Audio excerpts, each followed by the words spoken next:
morning. This is the Eager Beaver Show. You are listening to a True North Eager Beaver Media Incorporated podcast.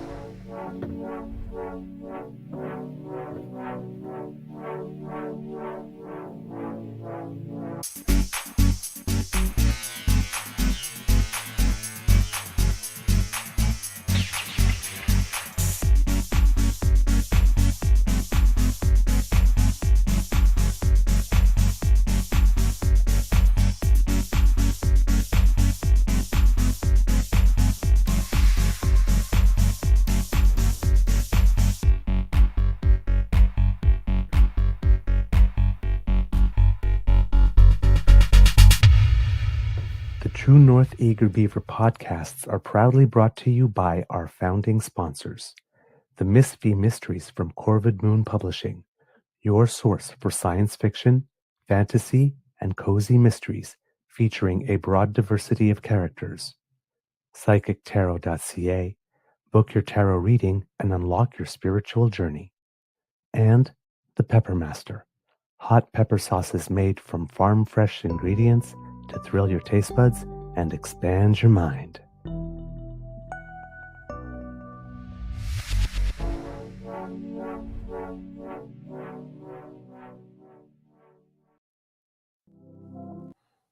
Well, good morning and hello, kids and cubs, and welcome to Season 5 and episode number 760, or episode number 74 of the True North Eager Beaver Interview Project. And, of course, 680 of the Daily Beaver Morning Show, of course. Today, recording day is Monday, June 30th. 2025, and I have no idea what kind of day it is at the Beaver Lodge because I cannot project myself into time, but I am just going to say that there are good vibes all around. There you go. Big thank you to our podcast founding sponsors, the Pepper Master, the Miss V Mysteries from Corvid Moon Publishing, and, I just choked on my own saliva. Sorry. Big thank you goes to our podcast founding sponsors, the Pepper Master, the Miss V Mysteries from Corvid Moon Publishing, and PsychicTarot.ca. No. Oh, God. I got thrown. I'm so sorry. If I got that wrong, I'm so sorry to our sponsor. I don't know. I can't remember if I said the wrong name, the last name or the current name. Oh, my Lord. Yeah, it's going to be one of those shows. Mr. Grizzly, I'm just going to throw it to you. How's your mental health today? Because I'm not doing really well here. I'm not too bad. I just got a bit of a headache right now. My stomach is upset for some reason. So just in the midst, I do fix a few things here. I've got something playing in my ear in the background, which is quite annoying when I'm trying to think and discuss things with you. But yeah, not 100%. As I said earlier, physically, I'm a little off today. It happens, It's not the end of the world. I'll get through it as I always do. But yeah, I felt physically better. But emotionally, I think I'm not too bad, all things considered. But you had a busy day. Yeah. Oh, yeah. Like you're getting ready to go on a trip. So we won't say where. No. Because Canada Day will have something for the kids. But yeah, you're having a busy day.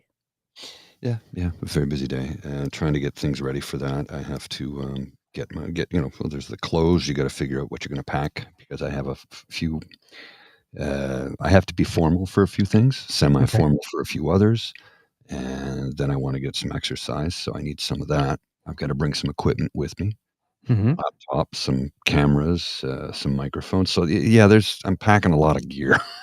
Yeah. So, a couple of cameras. Yeah, I'm trying to figure out how to fit it all in my carry-on because I'm only bringing one piece, like a rolling carry-on and a personal item, because I was not going to spend $80 to check a bag. I'm like, no, stop this.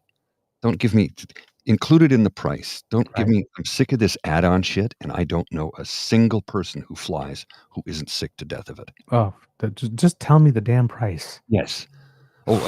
Oh, here's our best price. Would you like a seatbelt? What? Assume I'm bringing luggage. Yes. And just give me a price. Yeah, I'm fabulous. Of course I'm bringing luggage. Yeah. Well, and they have problems on a lot of flights because everybody carries their 2 pieces of carry-on now. Right. Because they don't wanna pay $80 to $90 for a checked bag. Wow, I lost my train of thought there for a second. And as a result, I've been on flights where they're asking, "Could you we'll check your carry-on for free as a courtesy as, this flight is full and we don't have enough space in the overhead bins." I'm like, "Not my problem. Not my problem. If you didn't charge $80 to check a bag, maybe this problem would go away." Mhm. And that's what it's like, quite frankly, and I never do it because the last time I checked a bag with Air Canada, I was flying Ottawa to Moncton, direct flight. And in the front pouch, I had 3 different pairs of cufflinks because I was gonna be there for a couple of and when I wear dress shirts, it's cufflinks, French cuff, right? Right. Somebody stole them. Oh, Cufflinks. jeez. Like, not a common item today amongst the average fellow. Right. I like cufflinks. I like French cuff shirts. They feel more elegant. Refined, but whatever, it's my thing, right? Right. And this is over 20 years ago this happened. So I wrote a letter to Air Canada, I go, "What gives?" And they go, "Yeah, we can't help you." I'm like, "So what you're telling me is you have people that have a license to steal from your customers?" Hmm. And they're like, "Well,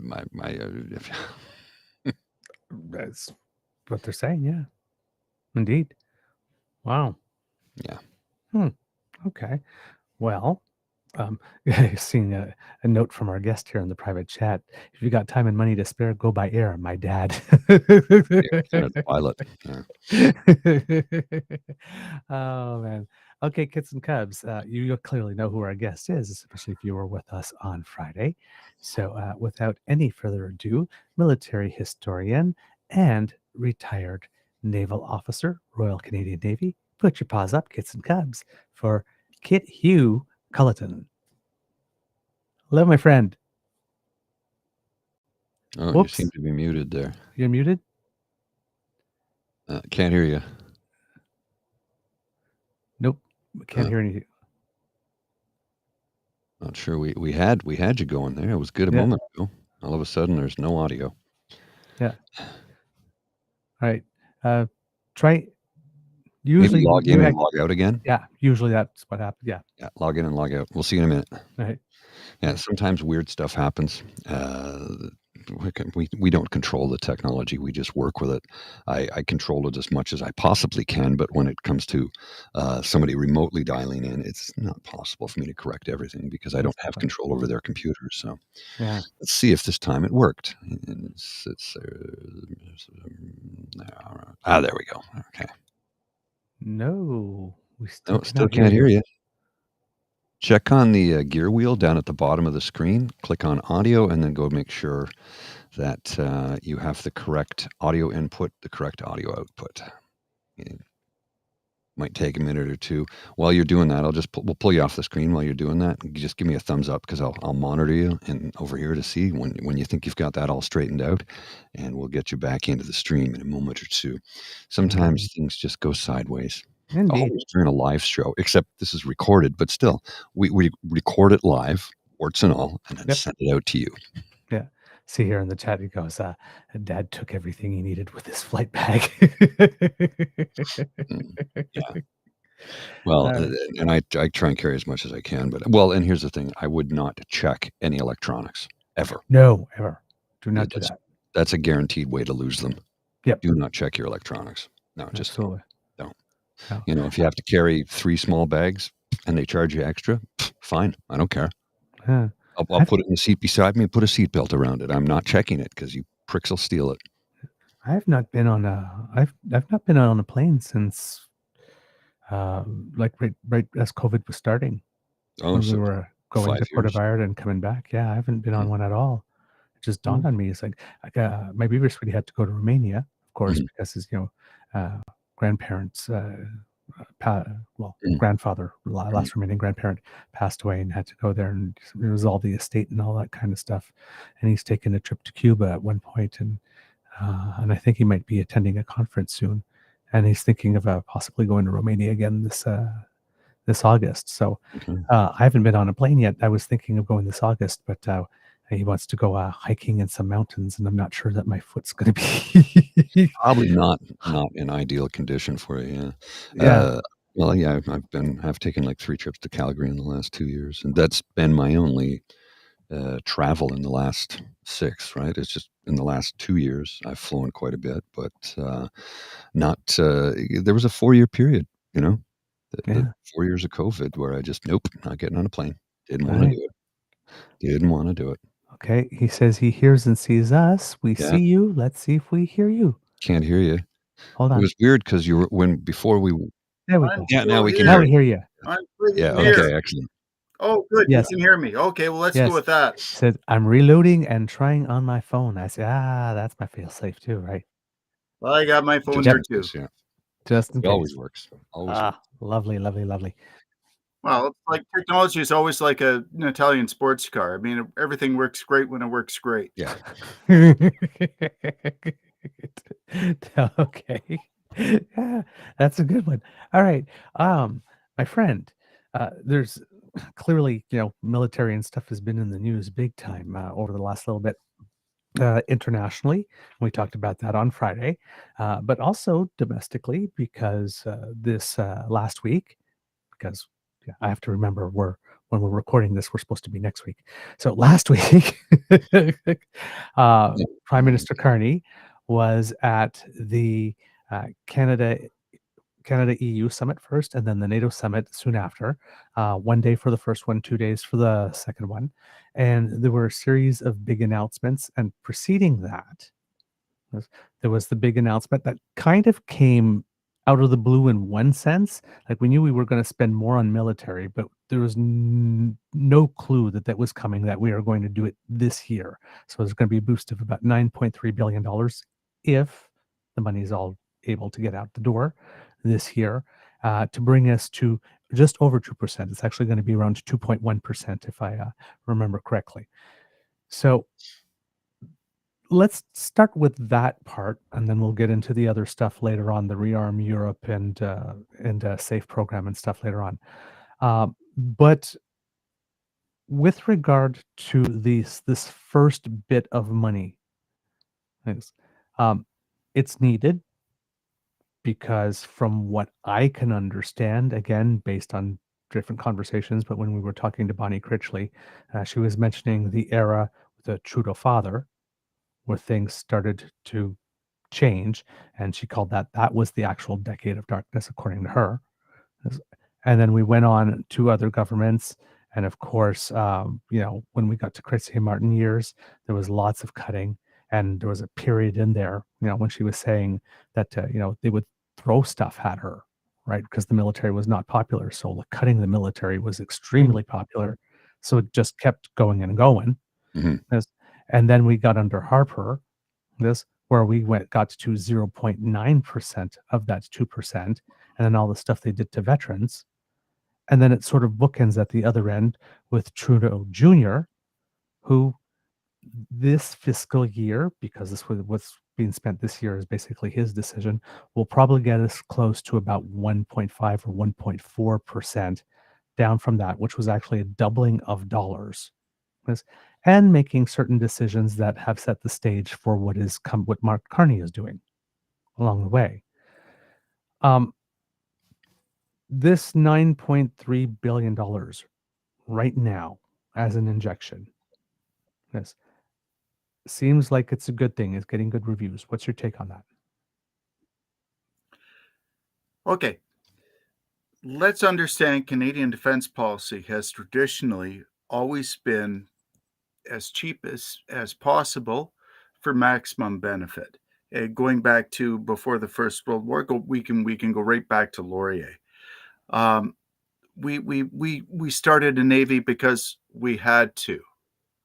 Can Yep, you Yes. yep, hear we're me? listening. Yeah. Okay, awesome. Good. I just got red line there. Okay. We had a policy going back historically of only spending and cheaping out as much as we can on defense, And if we've got an alliance partner like, say, the Royal Navy or the American military to backstop us, that means we don't have to spend money on military assets, which are a net cost, in order to ensure that we have more resources available for nation building. Even during the Second World War and lead up to the Second World War, indeed the national policy, if you want to go back that far, Canadian historical policy has always been like, see, we're doing this, which helps you with defense here, because we're connecting the empire by rail across the continental United States, or across continental Canada, so you can bypass the United States. So we have always been playing this game. Have conservative governments traditionally been better at defense policy and spending than liberals? Their press says yes, they are. However, most of the major defense procurement mistakes in Canadian history have been done under conservative governments. Sometimes you spend a lot of money, sometimes you don't spend a lot of money. If we go back to the Second World War, liberal governments, generally speaking, being the governments that are most likely in power in Canada, uh, and I've got a lot of criticism, of course, everybody does, for Mackenzie King. We spent what we needed to. I think we went up to, by 1944, 1945, approximately 20% Canadian GDP was spent on defense by 1945. Understand also that is after more than that, actually. 1936 was when we really started. So that's after about a decade ramp up to that spending level. Carney we're talking 5%. That's a lot of money. That's over 10 years, but that's still a tremendous amount of money. How is that going to be spent? Inertia is going to be driving Canadian defense procurement policy. We can only do so much so quickly. In order to spend these resources adequately, we have to ensure that we've got the places ready for that money to be seeded, so that it can actually generate the proper return on investment. It takes time to build a shipyard. It takes time to design warships. It takes time to create the systems for any defense policy. And more to the point, vastly more important, you need the people in place to be able to do these jobs. What we're looking at here is an increase, a tremendous boost in Canadian defense spending and personnel in uniform that we haven't seen since really the Second World War. Mm-hmm. It's going to be hard, and this is going to take time to build up to.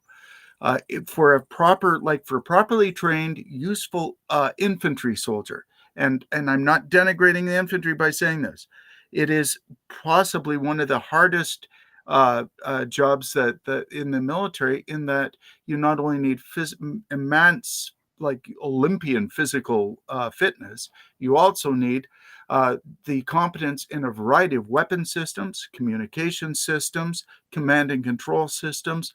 There's a tremendous amount of stuff that goes into that sausage. It takes time to build that capacity. And they need people who can train the trainers, who can train the people. So what we're looking at here is a long-term investment. 5% per year, 5% is great. Mm-hmm. We need to worry about how we're going to ramp it up. That will take time. Yeah, no doubt. And the amount of money that'll have to be invested and time invested like you said, we have to train the trainers. Well, and let's also, as you're a base brat, so you understand this sort of stuff. Oh, yeah. The personal support, the support of the families, and ensuring that the folks that are going overseas and doing the actual job have that warm fuzzy feeling that their families are being looked after, and that their needs are going to be looked after should they not make it home, is also equally important. Mm-hmm. We have been underspending tremendously in veteran support. We've been underspending tremendously in base support and in personnel support. I mean, military base housing is minimal. Like Mm. we've been cheaping out for a long time. So a lot of this 5% is going to go back into rebuilding capacity that we should have been maintaining for the last 20 years. Right. Yeah, You can't we've do that really overnight. diminished. I guess that's Yeah. the takeaway. You can't do this overnight. No, and something to consider is the decades of undoing of the military in the sense that you talk about you want families to feel comfortable and feel safe and that they're taken care of. There was a sense of community on every base I lived on because I haven't lived on a base since 1987. But every base I ever lived on, there was a sense of community. So with my dad had to go away on course. My mother had a number of people she could rely on if she needed any help with the kids, or if somebody got sick, or she had to go. There was a community there that took care of one another, and that community has been decimated over the decades because they just Rockcliffe Base doesn't even exist anymore, right? We reduced over the last 35 years, we reduced a lot of the capacity of these bases to be self-sufficient communities. Yeah. You get to a Right. point where because the emphasis, because it's cheaper, Mhm, let's face it. I mean, this is done for fiscal reasons. The off base so that they're living on the economy in the community. That does a couple of things. It's cheaper, I guess, economically and financially for the system. What it does do, though, is it reduces the integrity of the coherence of the military-based community yes. to support the people who are overseas. If we're going to be going with like a full-time regular force structure as the basis of our military, which is the Canadian tradition, we need to ensure that we maintain that coherence. Mhm. We haven't done that. So that's something, like, if we're going to be spending a lot of money on military investments, that's something we have to build back, as well as ensuring that we're selling military service to kids Mhm. and 55. So I'm going to call them kids, but to the people who are going to be entering the military, we have to be able to ensure that they see value added for what they're doing. The morale of the forces is what everything else is based on. That is, people are not committed to the operation. Doesn't matter how much money you throw at it, it's not going to be successful. For Canadian defense procurement and defense policy, we need to focus first and foremost on our people. Right. And a good point, a valid point. And as I said, when I grew up, I always knew that the community was there, the support was there. When I was a kid, we didn't have to leave the base for anything. We had rec center, we had a hockey arena, we had a weight room, we had gyms, we had our school, church, the Canex, all of the things that you would have in any community off base, we had. Most I of would those say the things are Canex gone. is still really awesome, by the way. I'm Yeah, buying yeah. an electric bicycle from them right now, and no, they are off the charts. Like, there are good people there. There are people in Mhm, the family support services who are doing their best for it. But we have not been, my argument, I guess, is basically we just haven't been putting as much investment into them since the end of the Afghan war as we really should have been. mhm. We fought a war. The last war we fought, the longest war in our history, was fought with the military absolutely being at a high tempo combat operation war, while the entire country was at peace. Right. Mhm. Going forward for the next generation here, what we're looking at right now is going to be much more akin to high tempo or medium high tempo operations, akin to the Second World War, as opposed to uh, what was done during the Cold War, during peace support operations, and during the Afghan War. We need to spend also, I would say, invest time and energy into ensuring that the Canadian population is spooled up to understanding and supporting this endeavor and understanding what the reasons are why we're doing this. During the Second World War, the Canadian government spent vast sums of money, National Film Board, things like that. Well, it's more after the war, but certainly they spent a lot of time and effort explaining, why are we fighting? Why are we doing this? Why do we have to do this? We cannot mealy mouth our commitments into the future, especially if we're in a situation where the United States is perhaps, if not an antagonist, is certainly not going to be a supportive partner. We have to ensure that our people are across the entire country are understanding the concept of what we're doing, so that we can put forward a proper front. Okay. So, oh, do we lose? Oh, I was just about to ask a question. We lost you. He's trying to back. come He's back. coming back Oh, there. he's right back there. He's I was vanished. just about to ask you a question and you disappeared. I don't know what I'm happened. still here. Yeah, no worries. So I'm going to get back to some of the questions we had prepared in advance, because this is a pretty serious topic, and let's face it, most of us don't know nearly enough about it. Now, you know more than the average bear, obviously, but the next question would be, and I don't even know if I won't have time to stay to listen to it, because I got to get to another meeting, literally. It's been a busy day for me.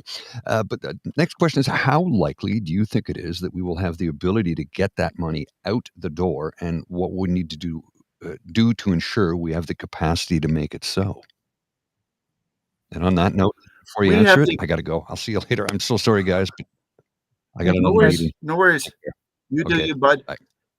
Okay, but that's an outstanding question. We have the ability to get the money out the door. Money is not the issue here. Canada can walk and chew gum at the same time. We always have. We can look after our housing. We can do basic universal income for everybody, as well as maintain our national defense. These are just the way that we decide to spend the money that we have. Some people might not like that. People will whine and complain that this means that, well, we're spending into our reserves or what. Well, no, we're not, because it's a closed loop system, as we were talking. Oops. We have our friend just froze here a little. Okay. The self-licking ice cream cone. It will. Yeah. Oh, we're okay. It's gonna be one of these shows. Yay. Okay. Let's see if we have him back here. So sorry. Nope. here. Now we can't. Yeah. Okay. You're still here. Yeah. You froze about I'd say like 30 seconds ago as you were launching into the ice cream cone thing. Yeah. When you spend money on your own country, it's a self-licking ice cream cone, because it's going back into the community. How you decide to use those resources, whether it's going to be, I don't know, extra money for, I don't know, what's the name of that bald lunatic who hangs out with Trump, Canadian guy Canadian on guy TV. Oh, You know what I'm O'Leary. talking about. Anyways, yeah. Other than him, like money spent to him is money wasted. Money spent on the community or in the community is money added back into Canada. So if we build a factory that is built by Canadians, that is making stuff that Canada needs, and the government is investing, we're going to do fine. That's not an issue. Money is not the problem. The problem is the time lag between commitment and when you get an end result. Okay. You cannot build a military overnight. You cannot start and say, all right, we're going to flip a switch and on we go, and we're going to suddenly have Space Force One. That's not going to happen. It takes time to build capacity. It takes time to build the logistics in order to do the things that you need. That's where the problem is. We can throw a lot of money at this, but let's understand, it wasn't until 1944 that the Canadian economy reached full peak capacity for building stuff for the Second World War. The lead time is the problem. So now we've got lead time where we don't have a war on the horizon, thank God. And I really hope that we can kick that can down the road as long as possible. Right. Let's say we're at 1935 level. This gives us time, because let's say a ship Let's say we want to build our own destroyers. Let's say we decide we want to build, which I think we should, ice capable, like a class 2 or class 3 ice capable guided missile destroyer Right. class that will be able to maintain our control over the Arctic and the Northwest Passage, which is becoming a very, very critical, like geopolitically critical area that we need to control. If we Absolutely. don't control it, somebody else will. Russia's got a march on us because they already have the kit that can do this. Yeah, I think there's If we 7 decide world to build these nations that are fighting for that. Yes. And is China, as our variety of countries. But Yeah. if we are to control that territory, we have to have assets in place. That requires logistics. That means bases. That means people. That means a lot of equipment. That means a lot of structures. That means dry docks. A Navy doesn't sail on boats. A Navy sails on dry docks. Unless you've got the infrastructure to maintain the forward operating units, you don't have a persistent defensive policy in that region. Right. So we need in the Arctic, we need resupply bases, we need that. We need equipment that can operate out of those bases. We need the ability to defend those bases, which requires Air Force as well as ground forces personnel. Now, I know that we are now ramping up and we're doing a tremendous amount more work working with First Nations and the Rangers in the Arctic. But the Rangers are they are an indigenous force in the region. They are light infantry at the best. All they are is a way of ensuring that people don't die when they're trying to operate in those environments. And I've been on an Arctic operation where, because they had better rifles than we did, we only had 22 caliber rifles. They had actual 30 caliber rifles. They were actually able to keep the polar bears away that were about to eat us. So they are a vital part of our force. They understand the land and everything. But that's only one aspect of it. We're looking at a geopolitical situation. All this stuff takes a great deal of time. I would say to build dry docks, to build the facilities, to build the ships, even if we to design our own ships, 5 years, 10 years tops. Like that's the time frames we have to operate in here. With respect to the amount of money that's going in right now, I see that going into doing the basic work right now, building up our forces, ensuring the terms of service are enough that we're getting the best people we need and the numbers we need in order to engage in the forces. Right now, we are at a point where we've got ships alongside because we simply don't have the crews to man them, Right. like existing ships, because of a variety of reasons. It's a hard job. It really sucks to go away and leave your family at home for 6 months when you go off and do a deployment. And that's before anybody's shooting anything at you. Right. When you get into the war plan aspect of it, a lot of people, myself too, would be thinking twice about, do I really want to risk my children's future and my ability to look after them to do this? So you need to make it worth people as well. So that salary wage envelope, that upfront costs. Now, if I might, because I did a bit of a just a back of the envelope thought here. I'm looking at this from 3 perspectives. Okay. I'm looking at it from, let's start geographically. Okay. So we've got the North, the South, Europe, and China as being the major areas that we need to look at right now. Okay. With respect to the North, what I just said, we need a deterrence. We need a solid deterrence that people will respect. Mhm. We need bases. We need ability in the resources, or in the North, and we need the resources to maintain it.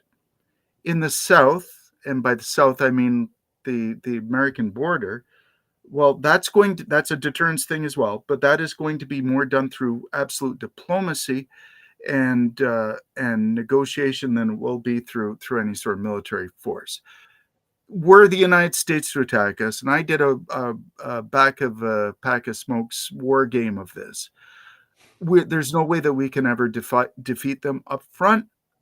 Can they ever hold Canada? No, because there would be enough national resistance movements that it would make it they would make it impossible for them to actually hold Canada, but they can hurt us. So anyway, so diplomacy's there. Europe, we need to build ties. We are, like I said the last time we talked, alliances have always been traditionally Canada's fundamental power and strength in terms of extrapolating our power and multiplying it in order to reach geopolitical effect globally. We might not have nukes, but we don't need nukes if we got allies and we can control and influence allies. Right. And Allies finally, with China, I don't like nukes, but I'm at the point where I'm thinking that a maple bomb might not be a bad thing to have in the back pocket. It's not something you ever have to use, but having means places like North Korea, which people forget, during the Korean War, they received more ordnance drops on North Korean cities than the entire country of Japan did during the Second World War. Okay. They didn't forget that because every city in their country was down to about the size of Lakefield, Ontario, was a smoking hole in the ground, and that's why they developed a deterrent. Guess what happened? It worked. So deterrence might not be a bad thing. And finally, China. China represents for Canada a tremendous geopolitical realignment. We now have, because in our history we've gone through three major phases, and I see this being the third phase. We started off and we were sort of like the kid of the British Empire, and we came into that alliance structure, and we learned how to operate and maximize and manipulate our diplomacy within that alliance structure. That lasted us through to the end of the Second World War. Then the United States took over, and with NATO, we worked our way into that, and we soft power manipulated our way through that. China is not our enemy per se. China is a global power that is rising. Whether you like them or hate them, whether you love their policies or dislike their policies, is relevant because all countries do what's in their best interest. This is a country with which we share a lot of interests, with which is a rational actor we can operate with, we can make agreements with. They could be our best friend, they could be our best enemy. It's up to the future to see how that works out. But our strategic realignment means that we need to at least understand how to and figure out ways and pass forward to work with China. I think Canada has a vastly better chance of doing that than, say, the United States or Europe, if only because of our domestic demographic makeup means that we've got a lot of people in Canada who are Canadians who actually understand China, the same way that during the Second World War, we had a lot of people in Canada who understood how Britain operated, and during the Cold War, understood how America operated. So I see there are paths of going forward. What my concern is domestically in our politics, what I see is a lot of people are leaning back into the past, and they're saying, well, communism bad, Russia bad, China bad, America good, Iran or Israel good. So we have to go with our old allies here, where the world is fundamentally making a shift. So we're getting a tectonic shift here. We just need to be adaptable to that. All right. Okay. When you were talking earlier about not that money being able to go out overnight, especially for big purchases, right? This does seem to be somewhat strategically layered. Again, this first bit, right, is going to go to things that we should be able to see quickly, right? An increase in salaries is something we'll be able to see quickly. If they start improving military housing, we should be able to see that quickly, especially if it ties in with the policy with the building a modular home industry, right? If we're Is Hugh frozen? Yes, he is. Oh, darn. Hopefully he can still hear me though. And there we go. Let's see if we can bring him back. Back. Hello, hello, Hello. hello, Did hello. I hear you? I see you. I thought I was doing pandemic teaching again, talking into the void like a midnight disc jockey. Were you still able to hear me? Yeah, I kind of. What was your last question? I'll go back to that. Okay. So when you were talking about getting the money out the door Yeah. itself, and this seems to be kind of layered, right? He can Oh, get yeah. some early wins because the other challenge would be, at least communications wise, is to keep the country on board, right? So he's got to be able to, if the big purchases are like a few years away, whatnot, there's got to be some stuff he has to be able to point to on the way there, right? So exactly. So raising salaries is something that you can see quickly if he starts improving military housing, and especially if he ties it in with the modular homes plan that he has. That you'll see that fast. I mean, it's going back like strawberry boxes. I mean, I live in one, right? So if base life, like for example here where we are, the curling club on the base had to close down because the compressor blew, and there wasn't enough money for the compressor. So if they start putting stuff like that back, reopen up the curling clubs and whatever entertainment and stuff like that, and start building that there.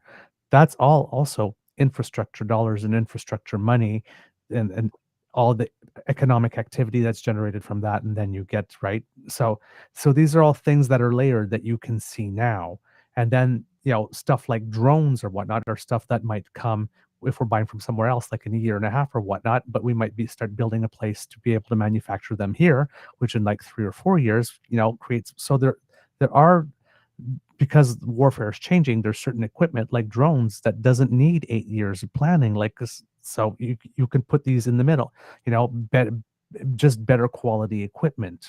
If you're testing, some type of bulletproofing or whatever like this, or different materials, the whole science and research sector like that. There's lots of different places where this can go. When I'm trolling assholes on Twitter, I often remind them that amateurs talk about tactics and professionals discuss logistics, Right. which is what we're going back to here. Ah, Most defense procurement, especially stuff that has been very, very valuable in Canadian history, and I mean, I can go back and cite, like, go back to the national policy. The friggin' railroad was Canada's commitment to British defense, so we didn't have to buy goddamn battleships for their Grand Fleet. Well, why didn't we want to do that? Well, because they're really expensive and there's no benefit to Canada. So what did they do? They said, well, we built this wonderful railway across the country, which ties the empire together and allows you to get from point A to point B really, really easy, quick. And and I mean, okay, yeah, we're being cheap, but it was smart because it did tie the country together. It did make a valuable contribution to international defense. Second World War, the British Commonwealth Air Training Plan, BCATP, where we trained people from all over the entire planet in Canada in safe conditions, in crews, how to coordinate, how to do their functions, how to do the hard jobs of fighting the war in Europe, so that we could maintain the air campaign that it didn't completely smash Germany, but it certainly did contribute vastly to our success. It also contributed to the Canadian industry. It also contributed to Canadian economy across the entire country, in every community and town.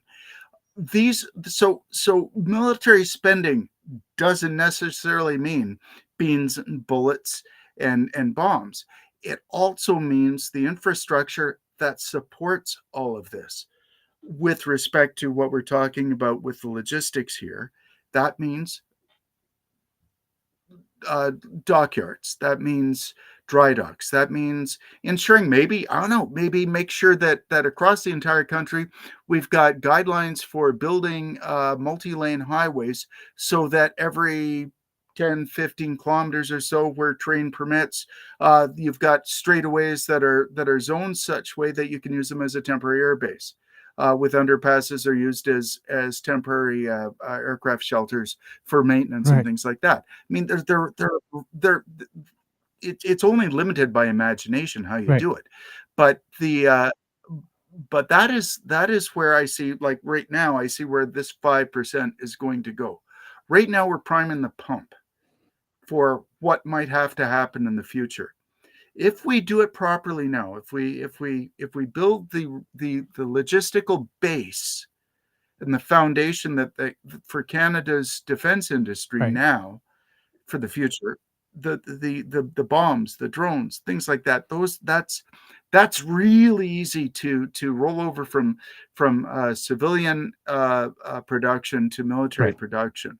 I mean, a bomb is essentially it is a fairly thick, but it's a hollow tube that is machined, and you pack it with stuff, and then you fire it at somebody, and it goes boom.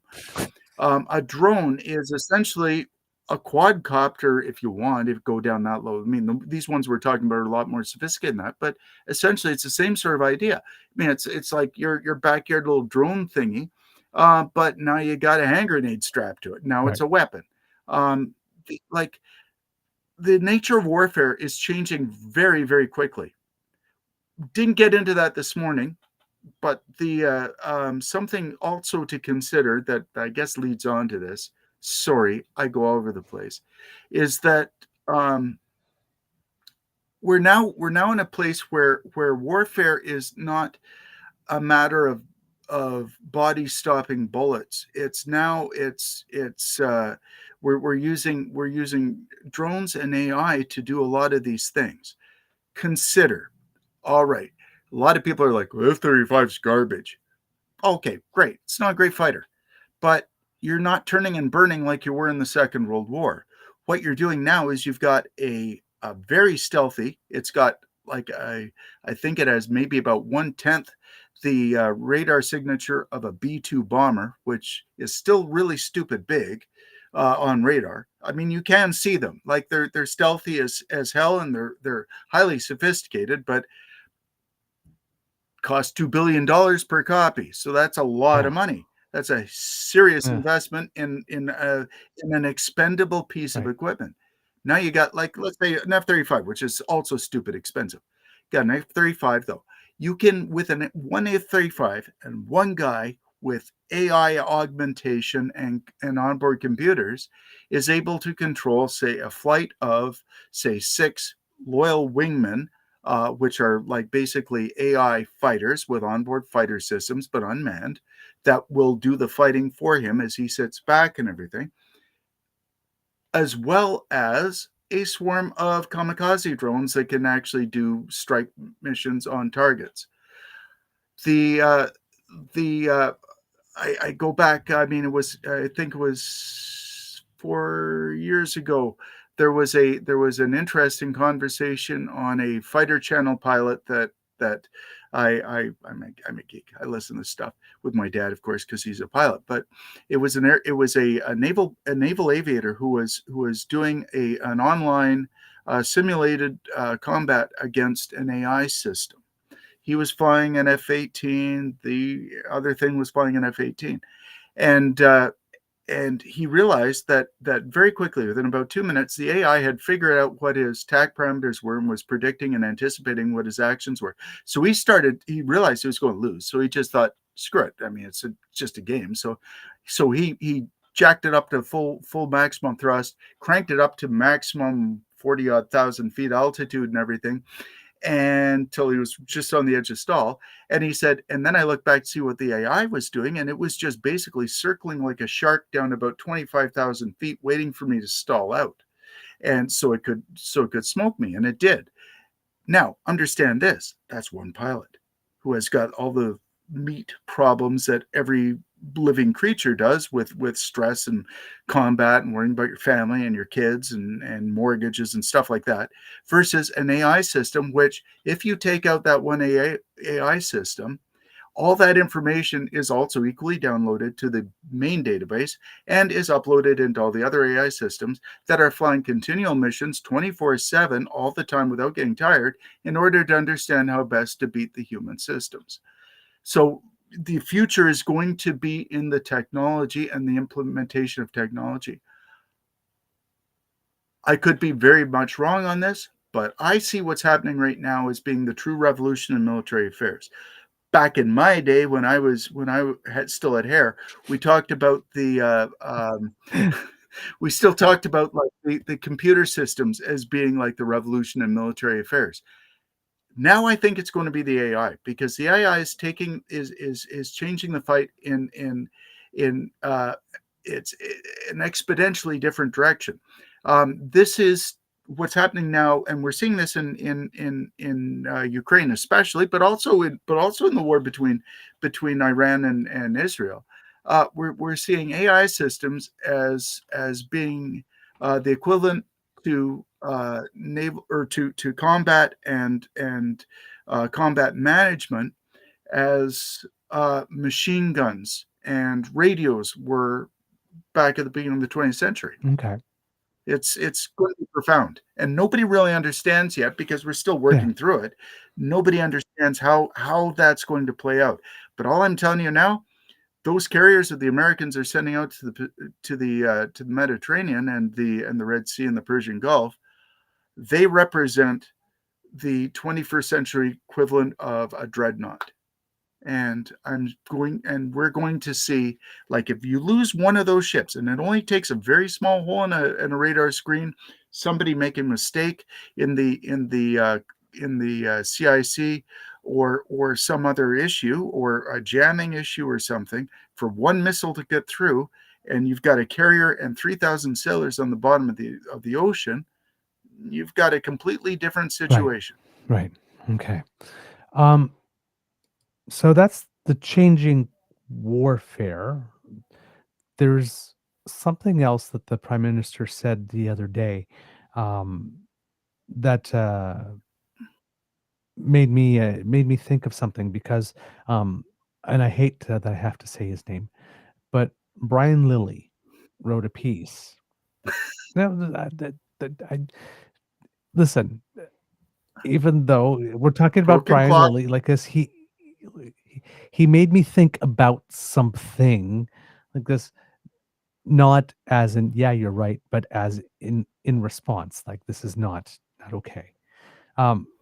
We're hearing one of the narratives, right, is about our relevance. Yes. And if you hear the conservatives talk about it all the time, right, it says, oh, we're relevant, we're relevant, we're relevant. Like, somebody signs a deal with someone else and like, we weren't asked, or we're not included. Oh my God, they've left us out, because we're relevant. And they seem to have this view that we're not relevant at all here.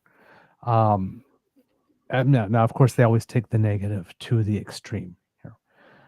So he's written something, and he said that Iran did something stupid by bombing Qatar, and that was his entry there into that, and opens. Yeah, I read that. Yeah, you read that one, right?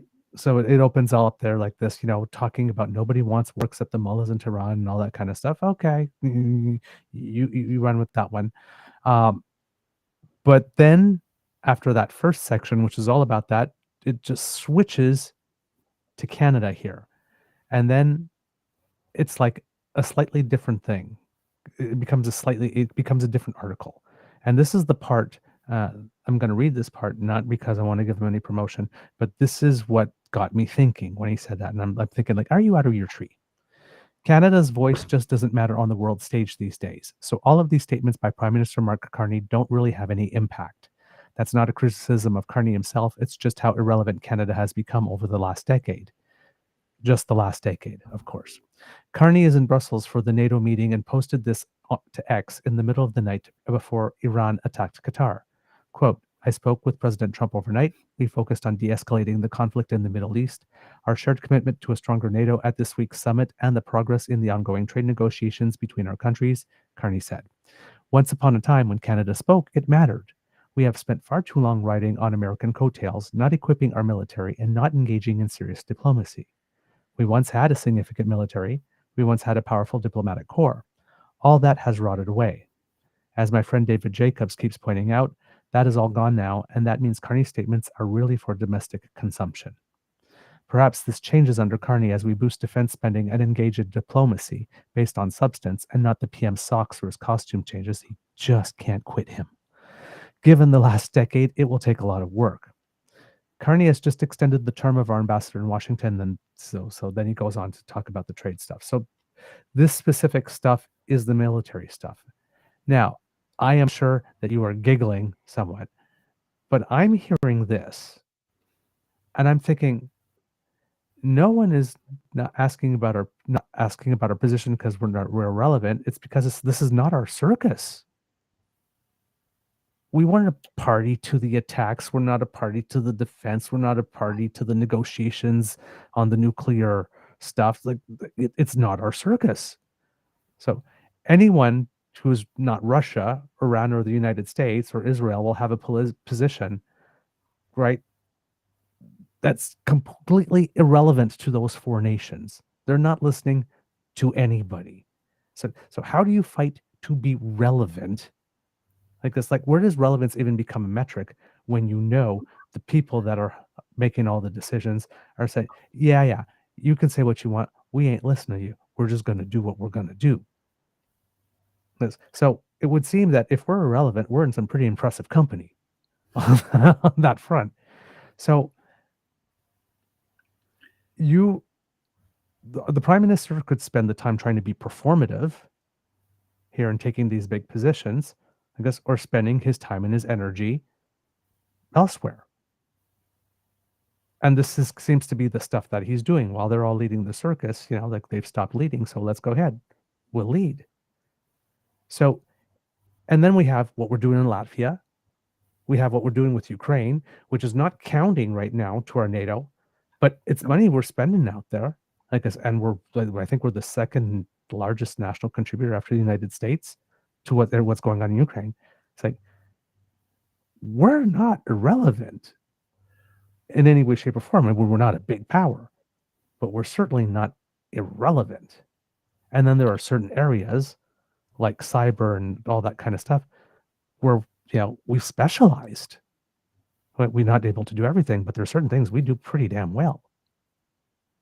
So this whole feeling about relevance in that context, and then I'll deal with it in a second because the Prime Minister said something about our relevance also, and I want to get your reaction to that.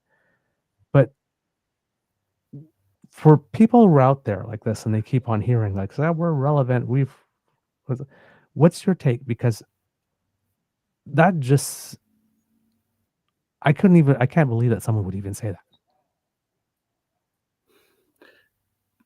Brian would never feign to talk to me about any of this stuff, but I would caution him that I think his analysis is facile and very juvenile, in that it is, well, it's very superficial. Okay, great. We're not dealing with, we don't need 3 carrier task groups in our forces in order to be a relevant country. The fact that we are now seen as sort of like the crown jewel for the European Union, which is a cabal of nations that have got shared interests, and they are courting us for our involvement with them. The fact that Canada has been and has an 80-odd year track record of being solid in commitments to allies, you're not going to build your diplomatic ground game in a day or a week or a month or a year. We don't need to be out there with military force engaging in kinetic operations in order to be seen as being relevant on the world stage. And in fact, the fact that the Canadian government has historically, even under governments that I've got some issues with, like Harper and others, has been consistent in their reliability with allies. Gives us a fair amount of weight.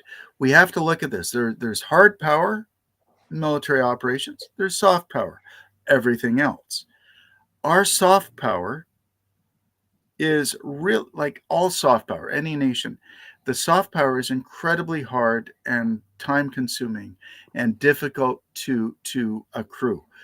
Uh, it takes generations. It's very Right. easy to lose, as we're seeing in the United States with USAID. It's very easy to lose it very, very quickly if you want to, but we haven't done that in Canada. So to say that Canada is irrelevant on the world stage, I think is dismissing the fact that, well, who's hosting the G7? Who's the people that everybody's listening to at NATO? Who is doing the adult in the room when it comes to manhandling Trump and ensuring he doesn't fuck everything up for everybody?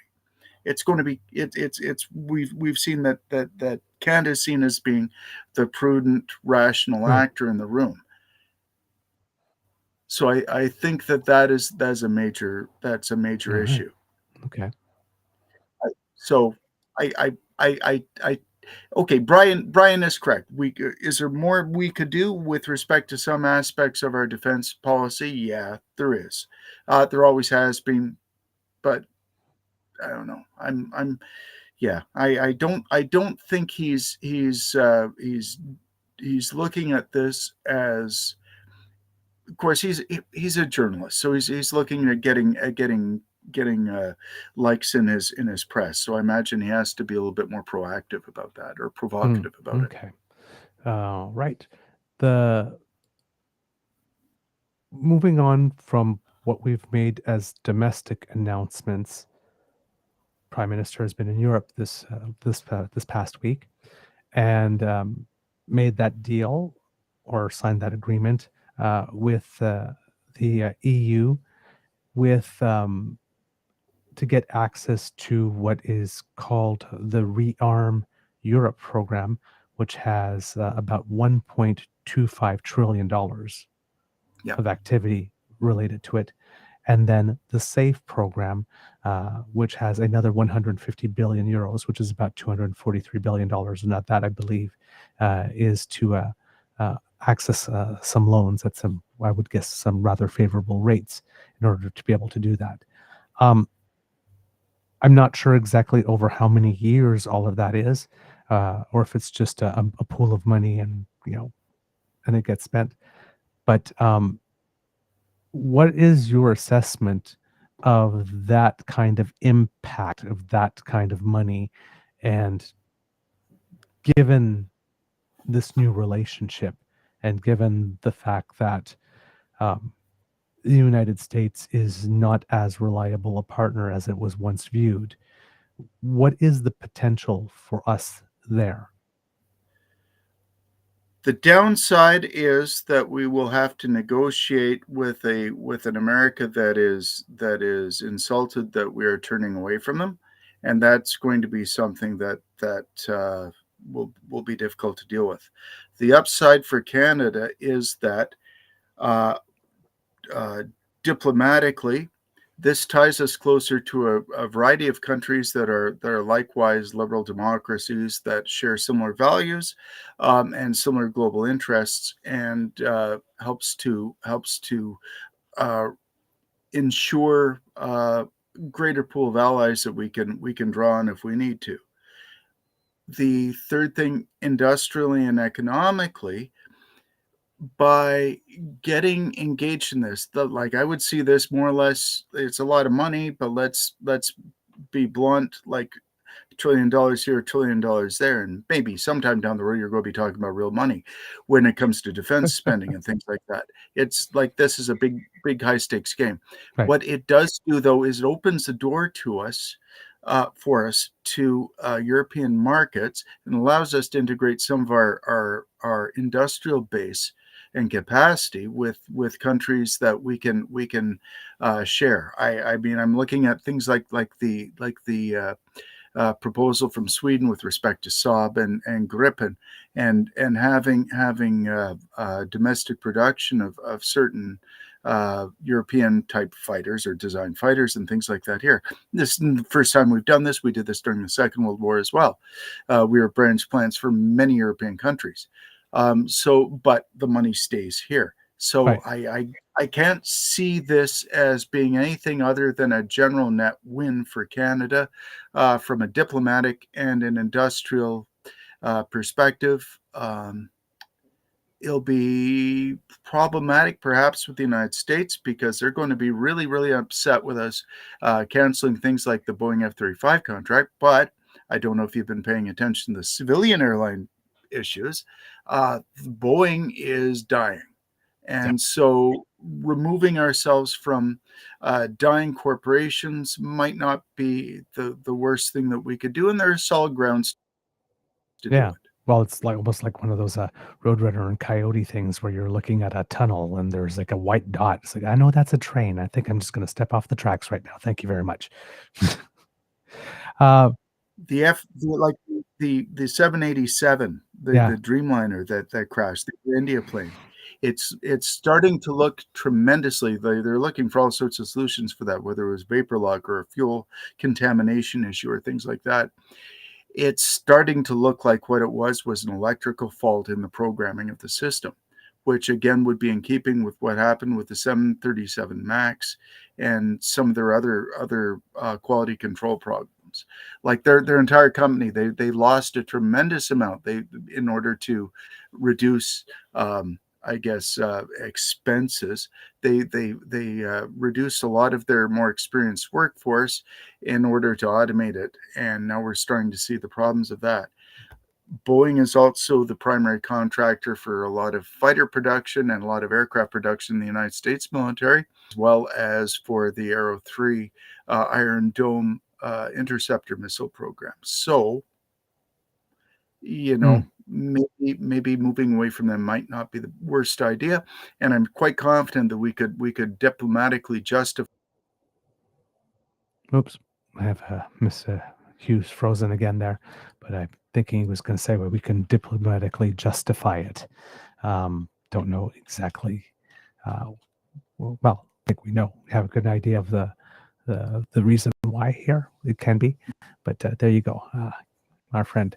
So yes, I have a feeling too. It would be diplomatically justified. You'd have to find a way to present it, knowing once again that with the orange toddler, sometimes it won't matter how it is presented. He's just going to react anyway, right? Especially if once you tell him the news, he seems to take it fine. Somebody whispers in his ear, "No, you need to react." Right. Yeah. One of the things, since you were talking about some soft power here, and this is not getting a lot of play out there because we're talking about defense. But so far, there hasn't been much talk whatsoever of both the diplomatic corps and foreign aid specifically.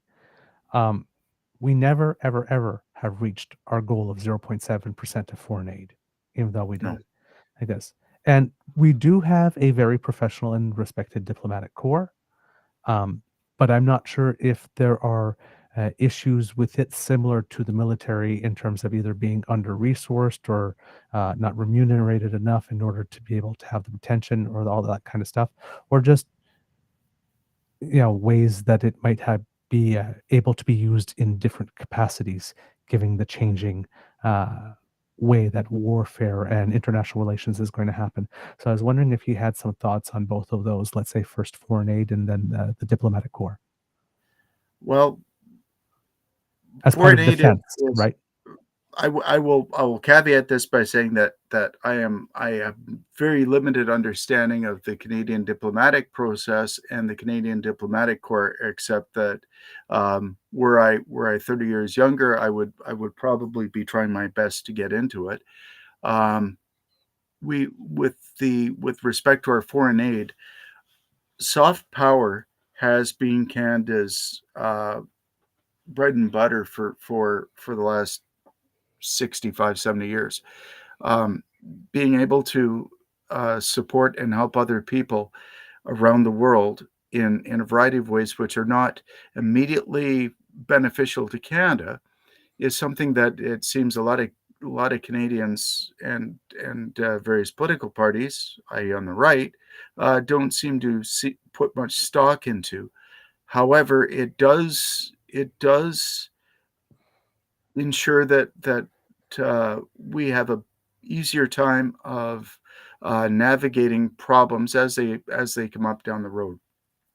We definitely need to be doing a lot more with respect to overseas aid. Yes. Is it expensive? Yes. Do we have people sleeping on our streets? Belleville's got more people sleeping on the streets right now than at any other time in history. I think twice as many as there was 5 years ago. We've got a lot of problems at home we need to look at. You can't look at this as like a black and white zero-sum issue. Everything is linked together. Our diplomacy and our foreign aid and our foreign policy has to also be augmented with support of our people at home if we're going to be able to do anything meaningful overseas. That's about the best I can give you, because I don't feel confident enough or competent enough to speak on that. Okay. How could you speak to the value of it though, strategically? Absolutely. Okay. Like when you invest money, when you're feeding somebody's kids overseas and they see a maple leaf on that bag of food that their kids are eating, you go up a fair amount in their books. That means that when their government says kill these people, they're less likely to do that. That is, from an operator perspective, like from a straight military perspective, that's a win.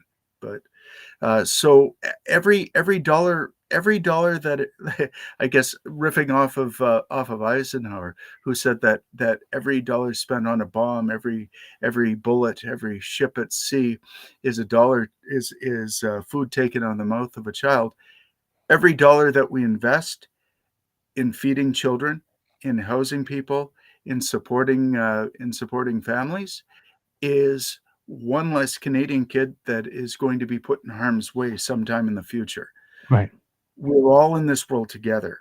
We have to work together. We have to help each other. And by engaging in the global community, even in this dark time where we're retrenching and we're going back into our own bunkers, and it's screw you, we got ours, and we're looking after us.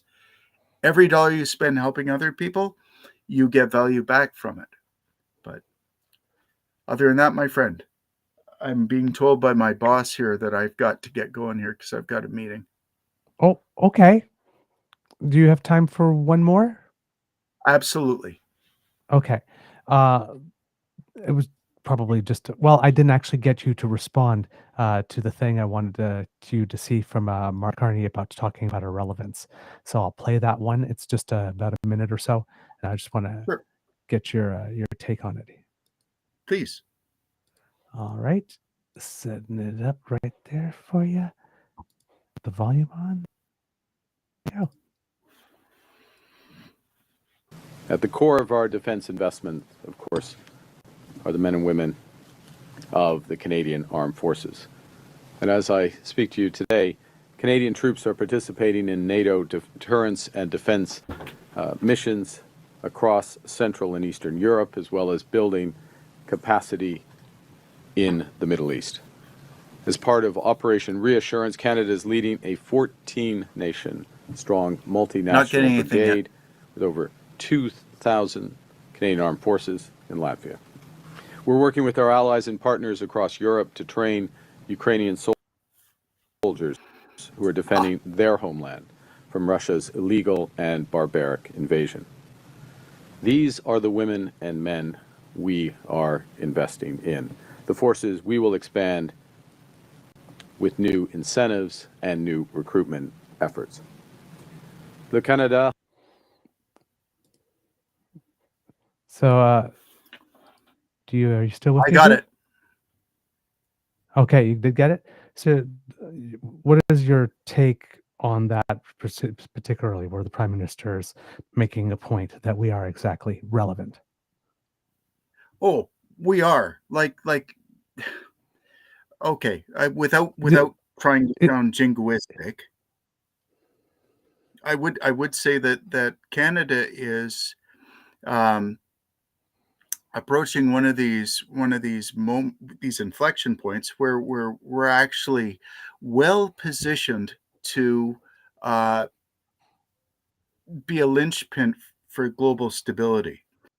Okay. We are, as we always have been, as a member of the Western Alliance, we have been involved with a lot of other countries around the world, and especially in Europe and North America. We've gotten experience with dealing with, perhaps not as well as we, of course, not as well as we should have, with our own past history and errors politically and with respect to human rights. But we are a country that is still honestly trying to struggle. Oops. Oh, darn. We're getting to the good stuff there. Hopefully, we'll get him back in a couple seconds to finish that. To the world. We are Oops.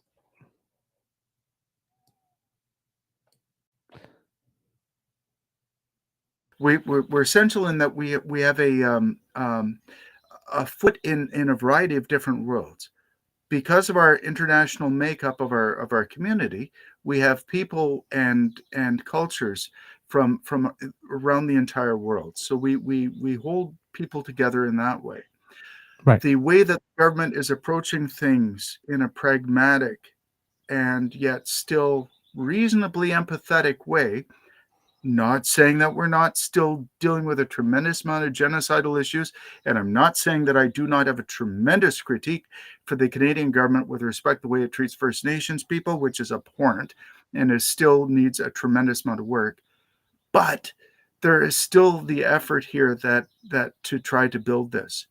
This is what America had. This was America's greatest strength, their soft power. This is what they have sacrificed and given up. I don't know why, but they did. So the world is looking for leadership from a moral perspective. I do think that as imperfect as we are well positioned to be a power of moral influence on how the rest of the world operates. We don't have the same irons in the fire with respect to regional conflicts as the United States does or as Europe does. We are not lockstep tied to the United States or an imperial past the same way that, say, the Great Britain was. Right. We do not have the history of obscene genocide as happened in the continent. We have also gone through the process of reconciliation. Well, we are going through, we're still doing that process of reconciliation. And we understand the capacity of First Nations people. So I think that if, rather than being irrelevant, I would suggest, and I would argue this with Brian Lilly if he wants to have a little bit of debate about it, that we're actually well positioned right now, especially if we put our money where our mouth is with respect to defense and international relations and global support and to other people. We are well positioned to exercise and manipulate and leverage that power and amplify it. I think I think Canada is possibly, at the risk of sounding arrogant as F, we're probably in an indispensable country right now.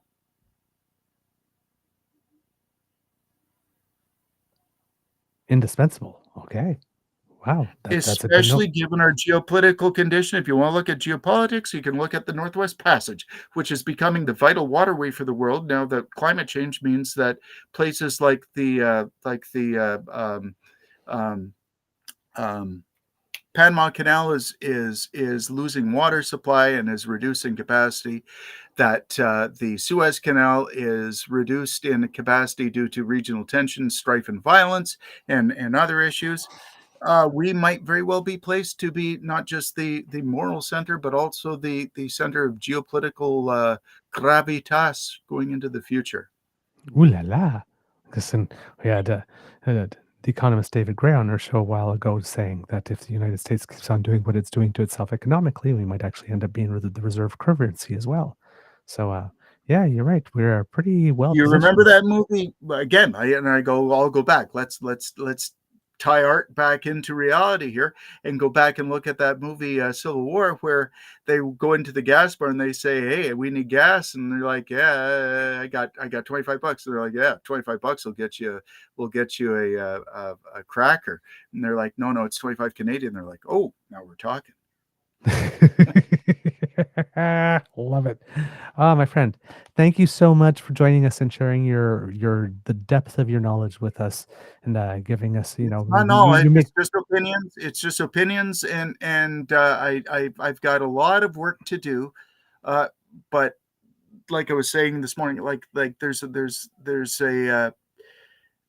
I've got a lot of work to do on the analysis. There are a lot of good sources of information out there. I would recommend that Yes, please. anybody who's listening, who's interested, seek out and Google the Conference of Defense Associations for geopolitical analysis from a Canadian perspective, and as well as Tim Cook's work. He's the chief historian at the National War Museum.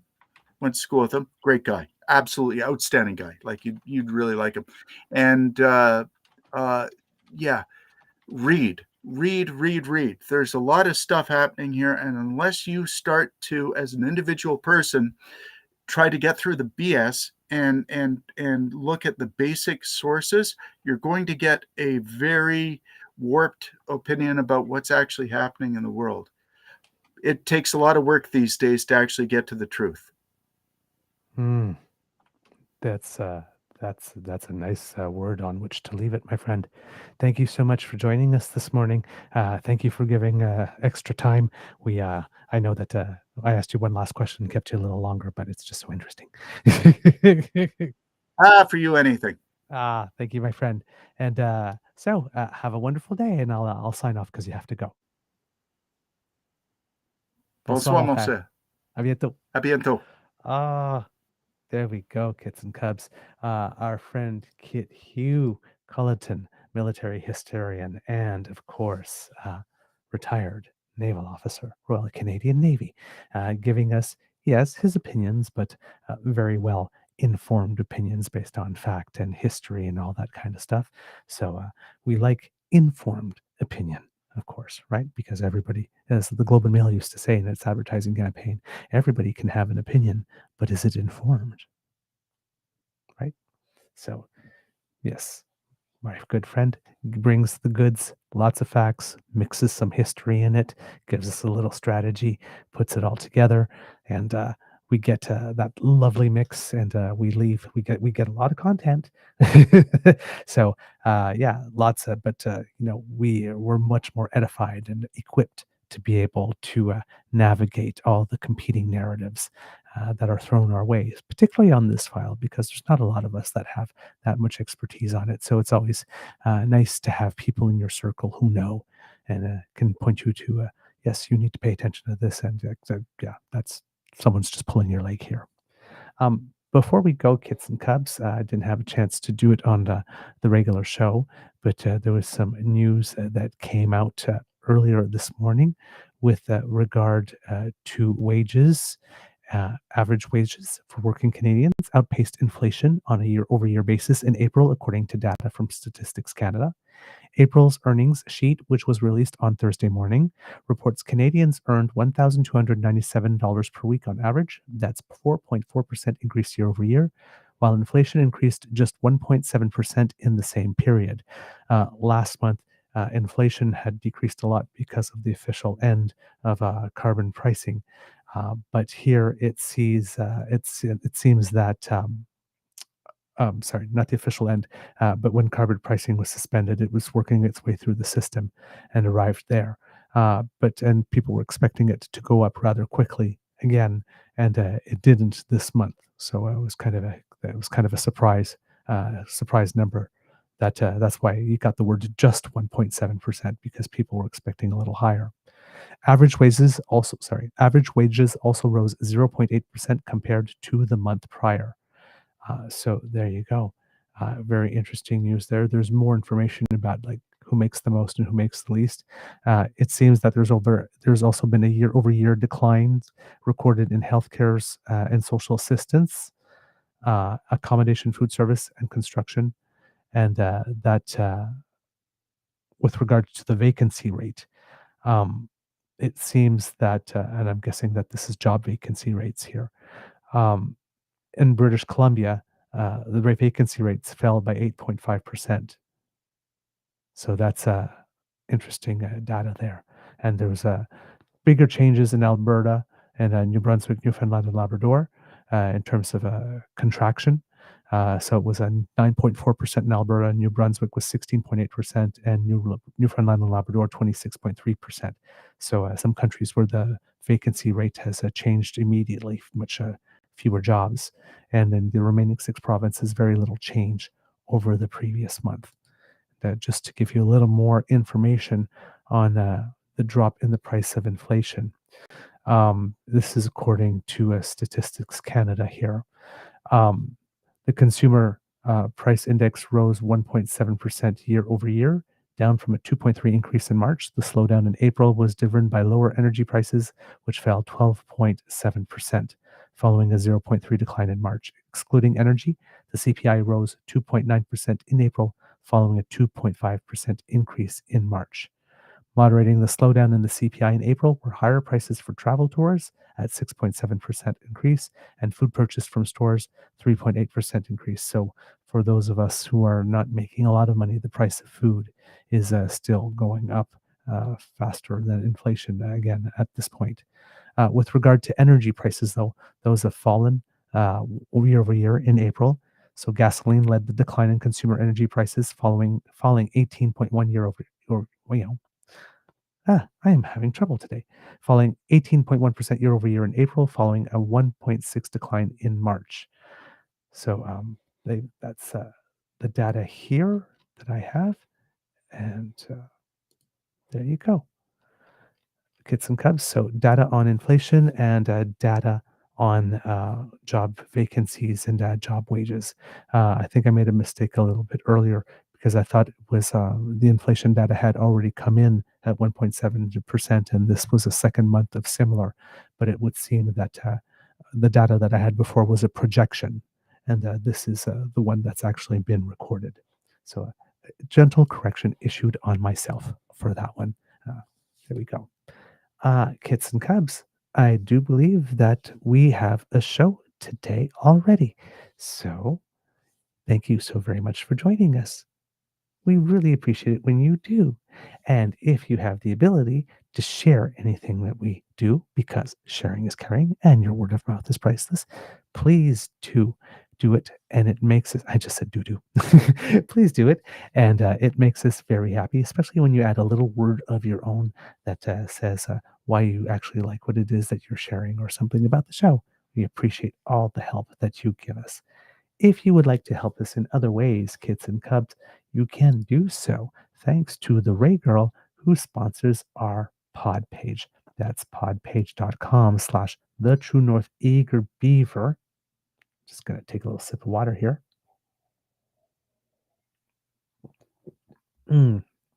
So podpage.com/True North Eager Beaver with a hyphen between each one of those words. And when you go there and click subscribe, when we have something fresh off the bandwidth, it comes directly to you. You do not have to go look for it. We make it easy. It comes directly to your favorite podcast feed. Now, Kits and Cubs, if you would like to make sure that you hang out at the coolest place on the web, well, then you need to listen to Kits Cassie and Kits Elaine, who will be beckoning you to visit the True North Eager Beaver Media Incorporated YouTube page. where we have 3 buttons for you with which you can smash: like, share, and subscribe. And for those of you who are listening now, if you remember to smash now, you don't have to remember to do it before you leave. So make sure you take a little moment to give our buttons a tickle. It makes us feel so good and it helps us with the algorithm. And if you happen to be listening to us on podcast, Kids and Cubs, and you have the ability to give us some stars and reviews, please do. That helps us a lot as well. If you would like to help us in other ways, Kits and Cubs, because you've appreciated the last 2 days with Hugh to give us additional information and context about what's been going on, both internationally and domestically, with regard to defense and national security and stuff of the like, then perhaps you would like to encourage us to produce more of this type of content for you and deliver it. And you can do that by going to our coffee page. That QR code that just appeared in the corner will bring you there. And if you are listening, it's www.ko-fi. Well, you don't need the www really. So ko-fi.com/eagerbeaver, all in one word. And if you go there and drop a little coinage in there, it makes us, well, extremely happy. I mean, your support has been absolutely delightful over the past few years and has helped us a lot. We are grateful for it. And Kids and Cubs, of course, you know that every donation increases your sex appeal by 26.3%. We tested it in our labs. It still holds true. We retest frequently to make sure that we're still telling you the truth. So thank you so much for your kids, your help and your support, Kids and Cubs. It really does mean the world to us, and it does help. Everything goes back into the show. And speaking about going back into the show, if you would like to make your donation in a Buy Canadian way, very important to some people, if you send an email transfer to truenortheagerbeaver@gmail.com, 100% of your donation comes to us, and you avoid financing the USCE Tech Pros. Win-win. Also, talking about things that go back into the show, as I was saying earlier, when you write to us and let us know what you think about the show and you give us your feedback, you tell us what you like, what you didn't like as much, what you think we can improve on, give us some suggestions for guests or stories or topics to cover. All of that helps us out. Remember, it's your show too, because we do it for you. So yeah, let us know. If we can help, we like to help very much, but we really do love hearing from you. It always makes our day. If you would like to reach us on our socials, at True Eager at the Blue Sky Beaver Lodge, or on the Jitter, True North Eager Beaver on Facebook. And if you happen to be listening to us on YouTube, either live with the DAMFAM or at another moment, right down here in the comment section. Just give us a little holler. We do read everything that you write us. We're not able to get back to everyone, but trust us, we do read absolutely everything. Kids and Cubs, because democracy is something that you do.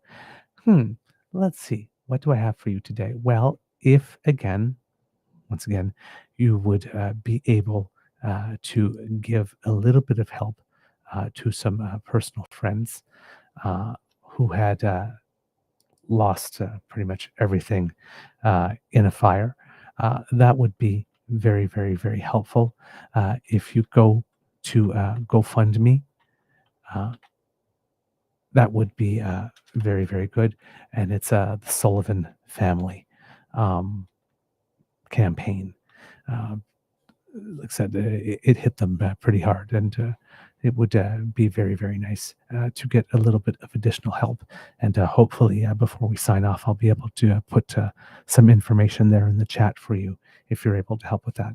Of course, our brothers and sisters and our neighbors in Saskatchewan and Manitoba still do need some help as well. Even though the matching period is over, that doesn't mean that help is still not required. So if you are able to, Kids and Cubs, that would be absolutely fantastic. You would www.redcross.ca, or you would send an email to wecare@redcross.ca, or you would dial 1-800-418-1111. There you go. And that will definitely help a lot of people and do a lot of good because, as you know, we haven't been talking about them a lot lately because we've been dealing with a lot of other topics, but it's still wildfire season and a lot of people are still being affected. There's some people, of course, who have been able to go home, which is great. And we're very happy for those who've been able to, but not everybody is going home to a community that's as vibrant as it was, or as complete as it was at the time. So anything that you can do, kits and cubs, would be very, very helpful. All right. Let's see. I guess that's words. Um, Tomorrow is Canada Day. So in whatever way that you celebrate the occasion, or don't, because some don't, their relationship with Canada is completely different and it's completely understandable.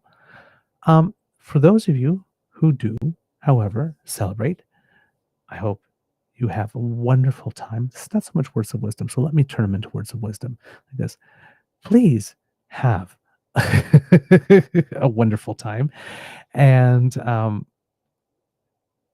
take a moment to reflect, particularly now, with all the talk of separation in certain places and, some people not seeming to be willing to give a full-throated defense of Canada, and a lot of people trying to tell us that we're broken.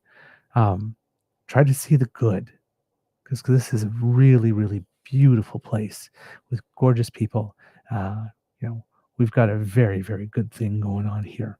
People from all walks of life getting along, coexisting, and a lot of us, either the people born here or people who arrive here or the next generations going further, right? It's a, as Mr. Grizzly keeps on saying, right? Canada is a dream. So let's have a day of gratitude mixed with some joy and some good-natured flag waving. And we'll be here, of course, tomorrow with you on Canada Day for those of you who will join us to celebrate a little bit. Mr. Grizzly will join us. He should be where he was going to. So we're going to have a special location, I guess, that Mr. Grizzly is going to bring us tomorrow for Canada Day. And it's I'm very excited about it. Hopefully we'll be able to get some video over the weekend that we can show you on the show as well of where he is. And that would be an interesting little element. So, kits and cubs, we will see you tomorrow, which will be Tuesday, even though it's still Thursday when we're recording this. And yeah, I think that's good. All right, kits and cubs, at the count of 3, it's audience participation time. I need you to say, Mr. Beaver, please cue the cock. In 1, 2, 3. Oh, yeah. Oh, that sounded very, very fun and patriotic. I'm happy to do it. You are listening to a True North Eager Beaver Media Incorporated podcast. The True North Eager Beaver podcasts are proudly brought to you by our founding sponsors, the Misfit Mysteries from Corvid Moon Publishing, your source for science fiction, fantasy, and cozy mysteries featuring a broad diversity of characters, CanadianTarot.com, their uniquely Canadian online eclectic tarot community, and the Peppermaster, hot pepper sauces made from farm-fresh ingredients to thrill your taste buds and expand your mind. We are grateful to the Crier Media Network for its support, Pete Jarvis for our artwork, and Paul Joseph Something for our opening and closing sequence music.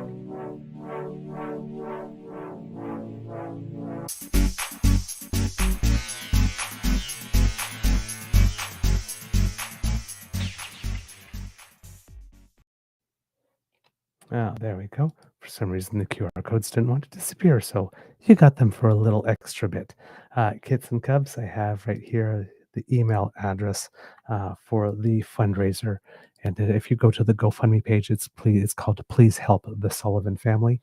I'll put it up on the screen over here for you, just so that you can take a look and you are on the right page if you are. So there we go. Their goal is 30. They're not very far along yet. So anything that you can do to help would be greatly appreciated. And we have a URL here that I will put in the chat for you kids and cubs, which I've done and I will put on screen. So thank you very much. If you are able to give any help whatsoever to that, I'm sure it would be greatly appreciated. I know one of the family members personally, and so yeah, this one would be personal like this. I would appreciate it, and they would as well. Thank you so very much, and we will see you tomorrow. I'm so excited about tomorrow's show. All right, I have to go just like that. Magic. Oh, amour et bisous. Mwah.